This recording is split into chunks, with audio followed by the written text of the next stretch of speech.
Assalamualaikum sahabat cerita puisi. Mimin akan ulas film berjudul Feng Hai.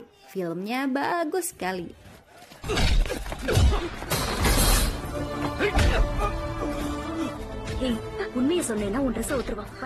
Kita colek dulu para penonton seperti akun bernama Nil Pinambani, Ijai, Miss Nadi, Ahmad Kurtubi, Iklima Murdani, Julkarnain Lesi, Fei Begoni, Runi Wahyuni, Hanafi, dan semuanya hingga di luar negeri.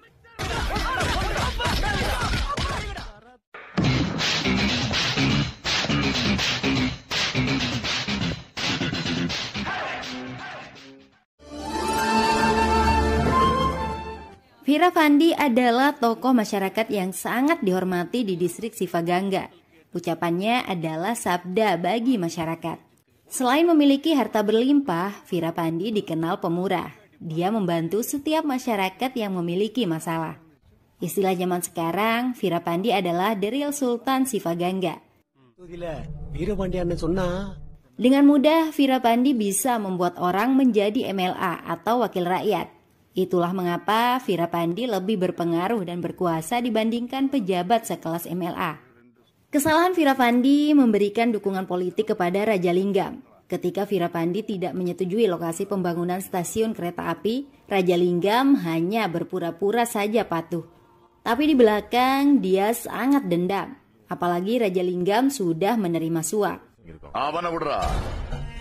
Agar stasiun kereta api tetap dibangun sesuai rencananya, Raja Linggam menyuruh orang mengebom rel kereta api. Hal itu bisa menimbulkan kecelakaan. Putra Vira Vandy, Selvam, yang diperankan Danus, berhasil mengantisipasi kecelakaan itu. Orang-orang yang diduga telah menaruh bom juga dicari. Selvam dan teman-temannya berhasil menemukan para pelaku. Pertarungan sengit terjadi. Selvam menghajar para preman sewaan yang ingin melarikan diri. Anak sultan ini memang luar biasa.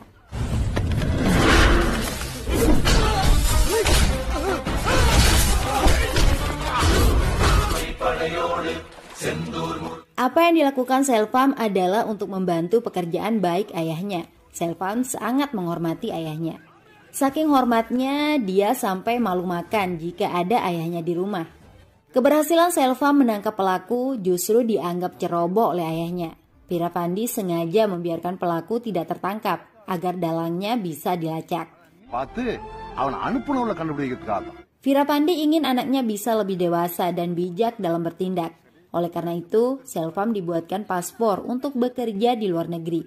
Tapi Selvam lebih memilih bekerja di India saja. Dia bisa belajar bisnis di tempat pamannya, Mariappan, yang tinggal di Trichy. Saya tidak akan pulang kecuali ayah yang suruh, janji Selvam. Kepergian Selvam ke Trichy sudah disiapkan kendaraan dan dikawal anak buah ayahnya. Ternyata Selvam tidak suka itu. Dia memilih pergi dengan motor saja, sehingga tidak ada yang mengetahui identitasnya. Ibu Selvam sangat berat hati melepas putranya pergi. Vira Vandy menjelaskan alasan sebenarnya mengirim Selvam pergi demi keamanannya. Jalan hidup yang dipilih Vira Vandy membuat kekerasan selalu dekat dengannya. Jika ada yang ingin balas dendam, harus kepada saya, bukan kepada anak kita. Saya tidak bisa bayangkan jika sesuatu terjadi pada anak kita, terangnya. Selvam sudah tiba di tempat pamannya yang memiliki bisnis properti. Selvam bersikap layaknya pekerja. Penampilannya juga sederhana. Sebagai anak muda, Selvam terus memperhatikan gadis cantik bernama Radhika, diperankan Tamanah Bhatia.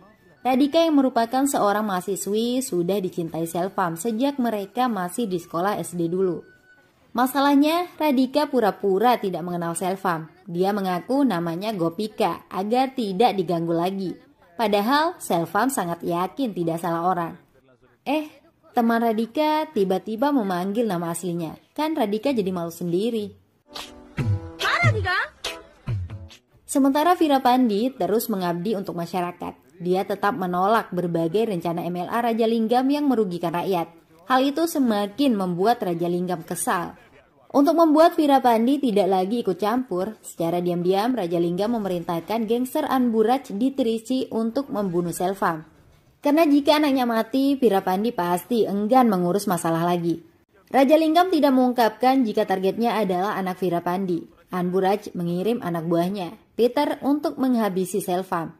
Masalah harus dibuat terlebih dahulu agar pembunuhan yang terjadi seolah-olah tidak terencana. Ketika Selvam di kantor pamannya, Peter datang petantang petenteng. Peter bersikap sangat angkuh sebagai preman setempat. Dia berusaha membuat keributan agar ada alasan membunuh Selvam.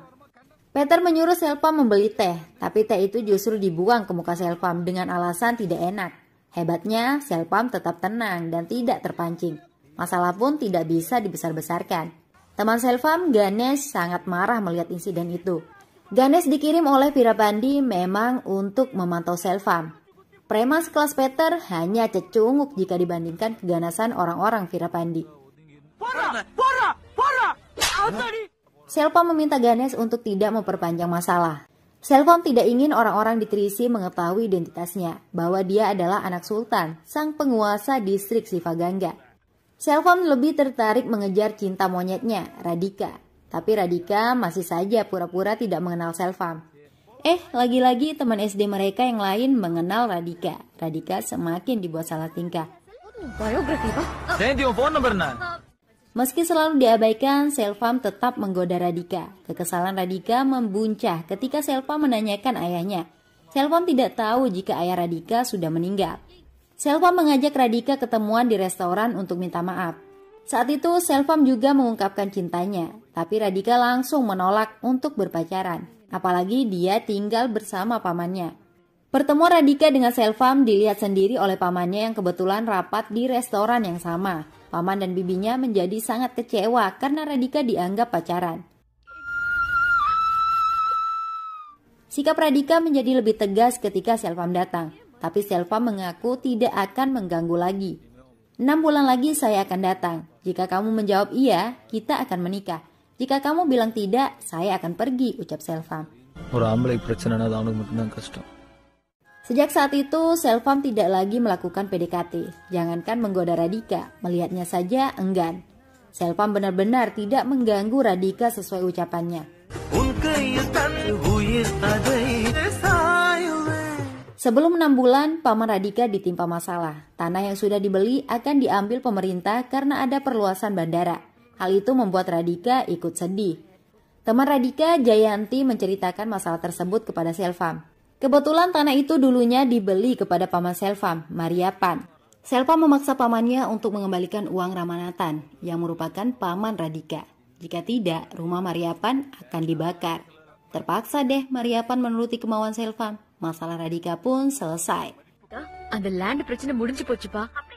Masalah baru justru dibuat oleh Radhika. Dia mengolok nama Peter melalui SMS yang disebarkan ke banyak mahasiswa.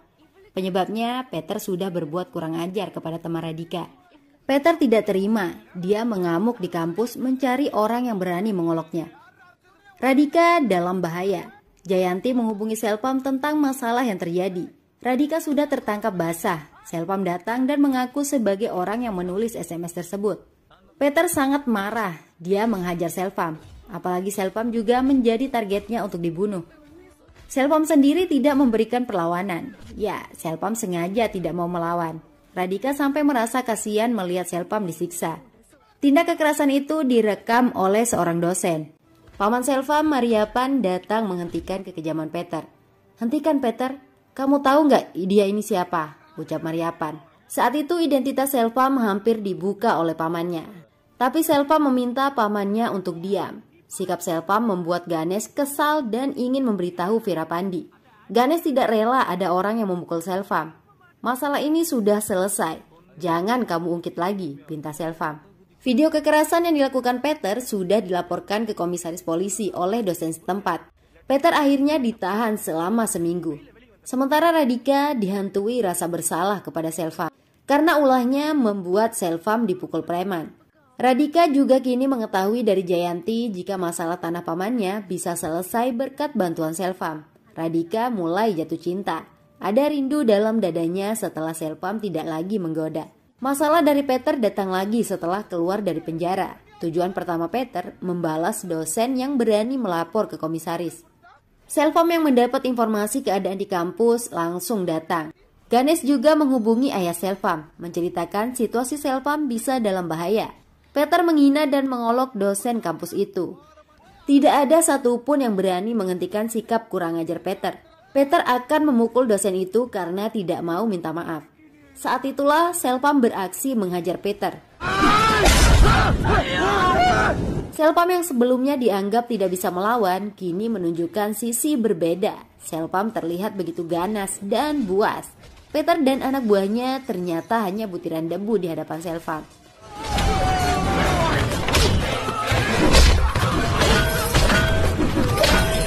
Peter dan gengnya kewalahan. Mereka kabur dan mengancam akan balik lagi untuk membunuh Selvam. Pihak kampus menyarankan Selvam untuk pergi saja agar nyawanya selamat. Guys, tahukah kalian bagaimana respon Selvam? Pemuda ini sama sekali tidak gentar. Dia siap menghadapi berapapun orang yang akan datang lagi. Radika sampai terheran-heran melihat sosok Selvam di hadapannya. Tidak lama Peter datang dengan lebih banyak orang.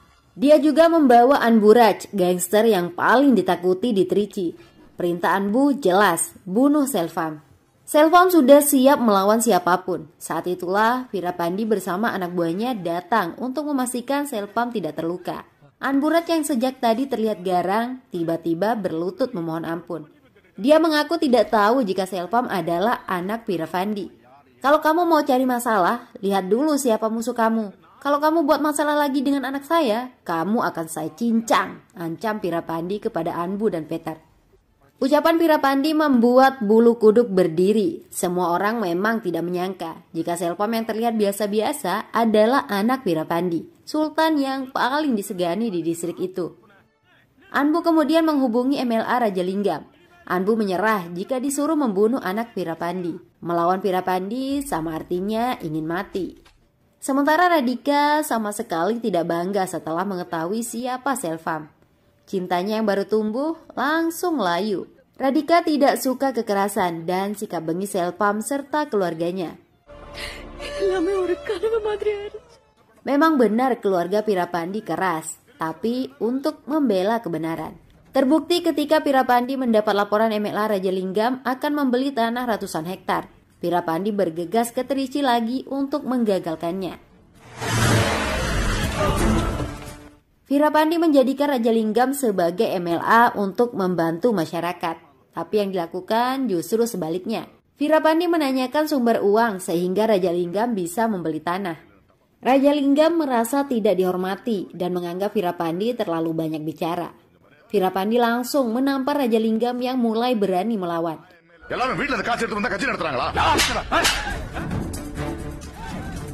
Atas saran Selvam, tanah yang sudah dibeli dan didaftarkan ke BPN itu kemudian disumbangkan. Raja Linggam tidak bisa berbuat apa-apa. Dia bisa dibunuh saat itu juga jika berani melawan. Ketika kamu ambil uang rakyat, kamu sudah tidak pantas jadi MLA lagi. Kamu harus mengundurkan diri dalam jangka waktu 15 hari. Jika tidak, kamu akan mati, ancam Virapandi. Peristiwa itu membuat Raja Linggam semakin dendam, tapi menargetkan Virapandi sangat sulit, sehingga Selvam yang harus mati. Besok anak Virapandi harus mati, tegas Raja Linggam. Besoknya Virapandi mengetahui nyawa anaknya dalam bahaya melalui Anburaj. Namun para pembunuh dari Madurai sudah menyerang Selvam. Virapandi menghubungi semua jejaringnya untuk menemukan dan melindungi Selvam.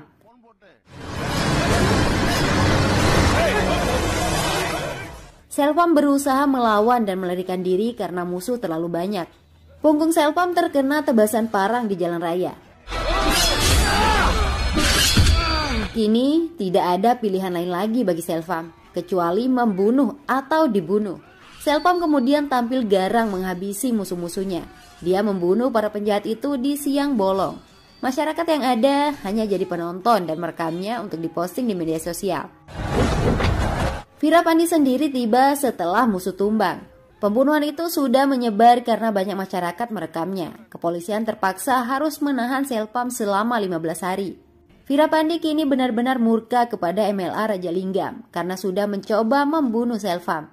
Virapandi akan membunuh Rajalinggam yang saat ini masih menghadiri acara partai di Chennai. Tapi kali ini Selpam yang menenangkan ayahnya agar tidak mengambil tindakan tergesa-gesa. Selpam sudah dimasukkan ke penjara. Virapandi pulang ke rumah dengan kesedihan. Istrinya menyalahkan Virapandi atas apa yang menimpa Selpam. Hal itu membuat Virapandi semakin gusar dan ingin menghabisi Rajalinggam. Setelah 15 hari, Selpam pulang dari penjara. Keluarga menyambutnya penuh sukacita. Rajalinggam juga pulang dari Chennai. Jika sebelumnya dia takut bertemu Virapandi, kini justru datang menggunakan helikopter. Keberanian Rajalinggam datang ke sarang musuh karena saat ini dia seorang menteri. Ya, Rajalinggam sudah dilantik menjadi menteri setelah menteri sebelumnya dicopot dari jabatannya. Rajalinggam begitu sesumbar. Dia mulai menebar ancaman untuk Virapandi. Saya akan tampar kamu di tempat keramaian dan saya akan pancung kepala kamu, ucapnya pergi. Mendidih darah Selpam melihat ayahnya diancam. Selpam langsung menemui Rajalinggam di rumahnya. Ancaman kepada ayahnya sangat menyakiti hati Selpam. Tidak ada yang boleh mengancam ayahnya seperti itu. Dengan penuh keberanian, Selpam menantang Rajalinggam untuk membuktikan ancamannya. Saya beri Anda waktu 1 bulan. Jika Anda bisa pancung kepala ayah saya, semua keluarga saya akan sembah kaki Anda. Jika saya tidak pancung kepala Anda, ayah saya yang akan datang menyembah Anda. Artinya, saya pasti akan pancung kepala Anda, tegas Selpam. Selain menjaga ayahnya, Selpam tidak lupa jika hari itu adalah 1 April. Sudah saatnya Selpam menemui Radhika lagi setelah 6 bulan. Dengan pengaruhnya, Selpam bisa membuat Radhika diturunkan dari bis. Saat itu, Radhika mengakui jika dirinya sudah jatuh cinta. Tapi semuanya buyar setelah mengetahui Selpam dan keluarganya sering melakukan kekerasan.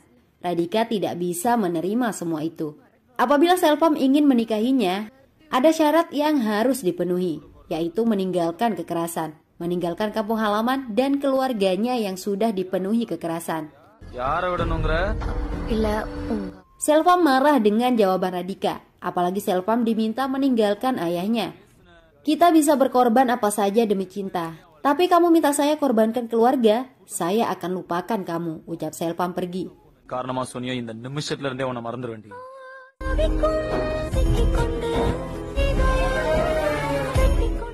Selpam sudah tidak peduli dengan Radhika lagi. Dia fokus menjaga ayahnya dari kejahatan Menteri Rajalinggam. Apalagi ada informasi yang didapatkan, pasukan polisi yang dipimpin DSP akan melakukan penggerebekan. Uang palsu sudah dimasukkan ke rumah Virapandi sebagai jebakan agar ada alasan menangkap Virapandi. Rencana jahat itu berhasil diantisipasi. Uang palsu berhasil diamankan, sehingga rencana DSP tidak berjalan lancar. Selanjutnya, Selpam tiba-tiba diajak ketemuan oleh Radhika. Selpam diajak langsung menikah.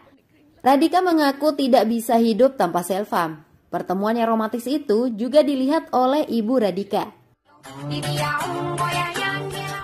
Besoknya, Radhika datang langsung ke rumah Selpam. Dia disambut baik. Virapandi juga merestui hubungan mereka. Virapandi rupanya mengenal orang tua Radhika. Ayahnya, Manikavel, sudah meninggal. Sementara Menteri Rajalinggam semakin gusar. Dia menargetkan langsung Virapandi untuk dibunuh. Kebetulan Virapandi akan menghadiri sebuah acara di wilayah Tanjavur. Menteri menyewa orang untuk menabrak mobil Virapandi. Rencana itu bocor. Karena salah seorang sopir di rumah Menteri, Manikam, adalah mata-mata Virapandi. Oleh karena itu, Virapandi akan pergi dengan kereta api.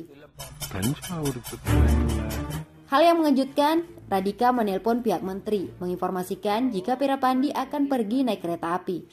Perintah baru dikeluarkan menteri, Virapandi harus dibunuh di dalam kereta api. Selpam memiliki firasat buruk membiarkan ayahnya pergi. Dia dan teman-temannya kemudian ikut masuk kereta api. Insting Selpam tidak keliru.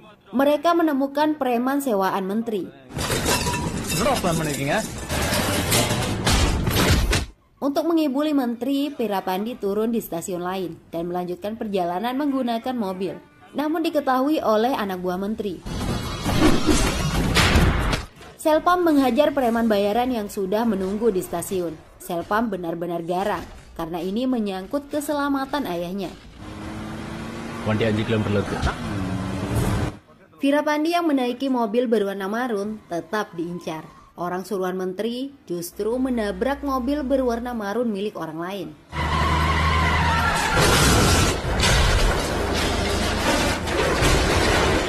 Menteri sudah merasa menang. Dia menyampaikan kabar duka kepada Selpam jika ayahnya sudah ditabrak. Selpam langsung syok mendengarnya. Telepon ayahnya juga tidak diangkat. Selpam bisa bernapas lega setelah melihat mayat yang menjadi korban bukan ayahnya.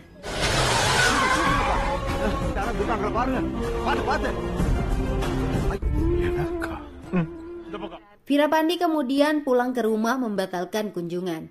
Tapi di rumah nyawanya juga terancam. Kopi yang diminum sudah diracun seseorang. Virapandi langsung pergi ke rumah sakit.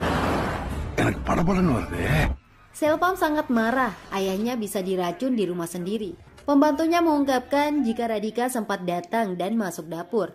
Selpam tidak percaya jika Radhika pelakunya.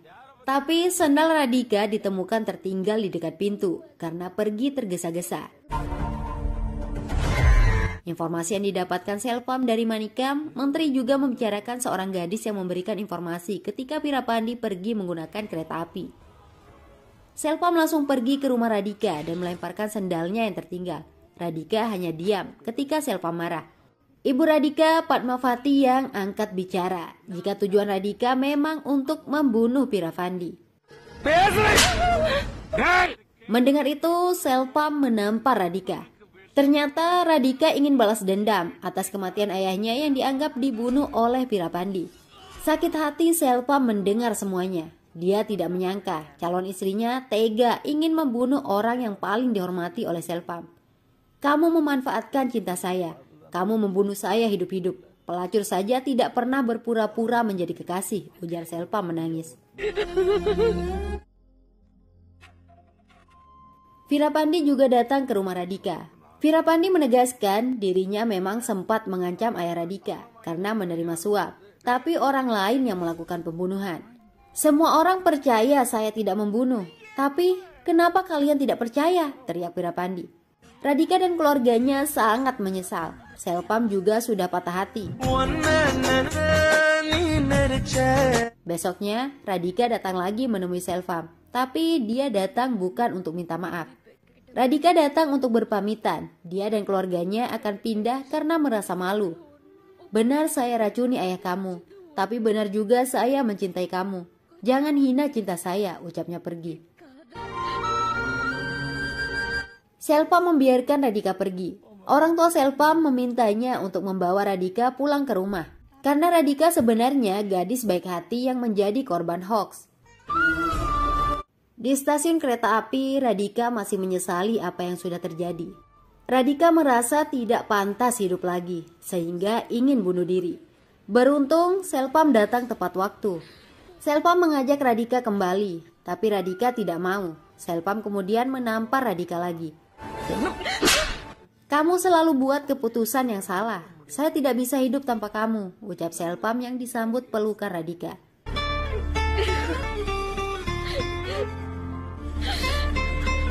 Sementara itu, Menteri Rajalinggam tetap ingin membunuh Virapandi. Kali ini, dia menyewa preman luar untuk membunuh Virapandi dan Selpam di malam hari. Manikam yang menjadi mata-mata menyampaikan secara langsung informasi penting itu kepada Guru Suami, orang kepercayaan Virapandi. Namun saat itu, anak buah menteri datang membunuh Manikam dan Guru Suami. Murugese yang melihat itu memilih untuk pulang, melaporkan apa yang terjadi. Semua masyarakat tidak takut jika preman datang menyerang. Mereka siap berperang malam nanti. Masyarakat rela mati demi membela Virapandi.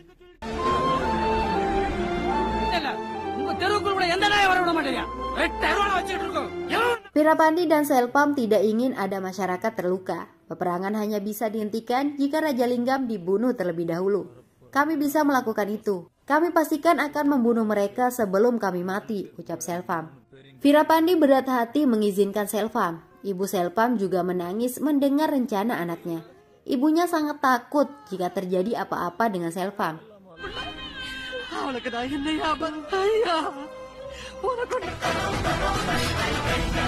Selvam kemudian meminta masyarakat berjaga-jaga karena preman bayaran dari luar sudah dalam perjalanan. Sedangkan Selvam dan beberapa temannya pergi ke tempat musuh. Selvam menghajar dan membunuh anak buah Raja Linggam.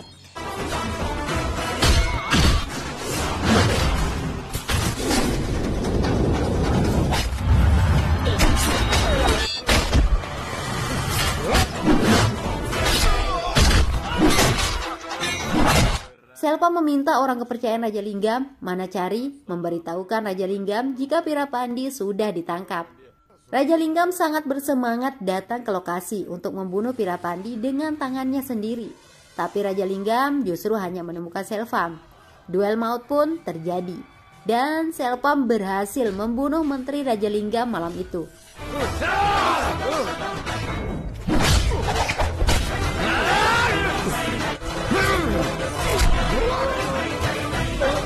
Untuk terhindar dari hukum karena sudah membunuh menteri, Selvam langsung kabur ke Malaysia. Lalu setelah 6 bulan balik lagi ke India. Selvam disambut bahagia oleh keluarga. Dia juga sudah ditunggu Radhika.